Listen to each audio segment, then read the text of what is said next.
अध्यक्ष सोनिया गांधी की मुश्किलें बढ़ती नजर आ रही है। प्रवर्तन निदेशालय नेशनल हेराल्ड केस में पूछताछ कर रहा है, जबकि राहुल गांधी से भी पहले इस मामले में पूछताछ की गई थी। इसको लेकर कांग्रेस सड़क से संसद तक आक्रामक है और सरकार पर ईडी के दुरुपयोग पर आरोप लगा रही है।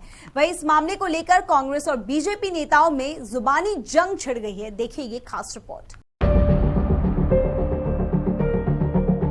प्रवर्तन निदेशालय यानी कि ईडी नेशनल हेराल्ड मामले में कांग्रेस अध्यक्ष सोनिया गांधी से पूछताछ कर रही है। वहीं दूसरी ओर ईडी की इस कार्रवाई के विरोध में कांग्रेस देश भर में विरोध प्रदर्शन कर रही है, जिसको लेकर दिल्ली पुलिस अलर्ट पर है। पुलिस ने इस विरोध प्रदर्शन को देखते हुए कई रूटों को डाइवर्ट कर दिया है। साथ ही कांग्रेस मुख्यालय के आसपास बैरिकेड्स लगा दिए हैं। नई दिल्ली इलाके में सुरक्षा व्यवस्था के खास इंतजाम किए गए हैं। बड़ी संख्या में पुलिस कर्मियों की तैनाती की गई है।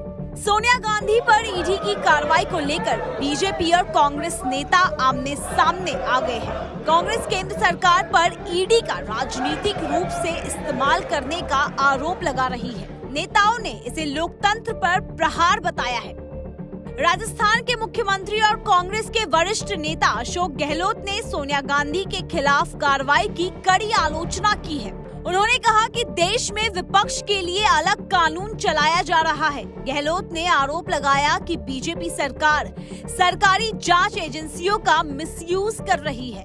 इनका जो दो कानून बना रखे हैं देश के लिए, विपक्ष के लिए अलग है और इनके खुद के लिए अलग है। इस प्रकार आज ये मुल्क चल रहा है और ऐसा केस हाथ में लिया गया है जो जिसका हक है ही नहीं। ईडी को मनी लॉन्ड्रिंग कहाँ हुई है? ईडी को चाहिए एक प्रेस कॉन्फ्रेंस करे, देश को बताए हम राहुल गांधी को, सोनिया गांधी जी को क्यों बुला रहे हैं, इनके ऊपर अमुक अमुक आरोप इस प्रकार के जो कि ईडी में आते हैं। आज ईडी को जिस रूप में मिसयूज कर रहे हैं सरकारों को बदलने के लिए, ये खतरनाक ट्रेंड है। ये लोकतंत्र की भावनाओं के भी आप समझ सकते हो कि कुचला जा रहा है उसको भी। मैंने बार बार कहता हूँ कि देश में संविधान की धज्जियां उड़ रही है, देश में लोकतंत्र खतरे में है, ये उसके उदाहरण हैं। इस रूप में आज ये मुल्क चल रहा है। लोग, पूरे देश के लोग डरे हुए हैं, सहमे हुए हैं और घुटन महसूस कर रहे हैं। देश के अंदर घुटन महसूस कर रहे हैं। वहीं इस पूरे मामले पर बीजेपी का कहना है कि जांच एजेंसी अपना काम कर रही है। बीजेपी नेता रविशंकर प्रसाद ने कहा कि सोनिया गांधी और राहुल गांधी दोनों इस मामले में बेल पर है और उन्होंने आगे कहा कि कांग्रेस ने गैर कानूनी तरीके से नेशनल हेराल्ड की पूरी संपत्ति को यंग इंडिया को दे दिया है। नेशनल हेराल्ड के पास हजारों करोड़ की संपत्ति है। कई शहरों पर ये संपत्ति है जिसकी जमीन को कांग्रेस सरकारों ने सस्ते दाम पर दिया। उससे हजारों करोड़ रुपए का किराया आता है। तो देश को हम ये बताना चाहते हैं कि सोनिया जी और राहुल गांधी बेल पर हैं इस मामले में और उनके एफआईआर को क्वाश करने की सारी प्रार्थना सुप्रीम कोर्ट तक रिजेक्ट हो गई है। अब ये मामला है क्या? मामला बहुत सरल भाषा में यह है कि कांग्रेस पार्टी तो परिवार की जेबी संस्था हो चुकी है, उनके नेता भी जेब में हैं। अब कांग्रेस पार्टी की संपत्ति भी परिवार के जेब में लाई जा रही है। यही ये मामला है। नेशनल हेराल्ड एक अखबार था, आजादी के आंदोलन का था, उसमें पब्लिक के बहुत बड़े नेता शेयर होल्डर थे।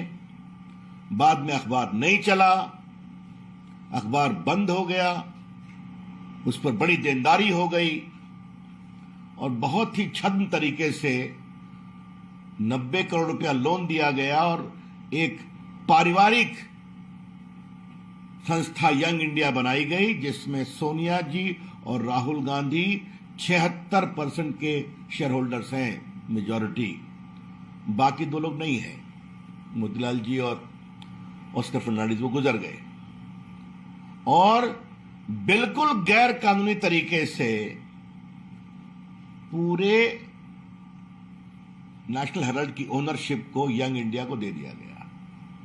नेशनल हेराल्ड के पास हजारों करोड़ रुपए की संपत्ति है, दिल्ली में है, मुंबई में है, मोहाली में है, जिस संपत्ति को कांग्रेस सरकारों ने सस्ते दर पर सरकार की जमीन दी, उससे हजारों लाखों रुपया किराया आता है।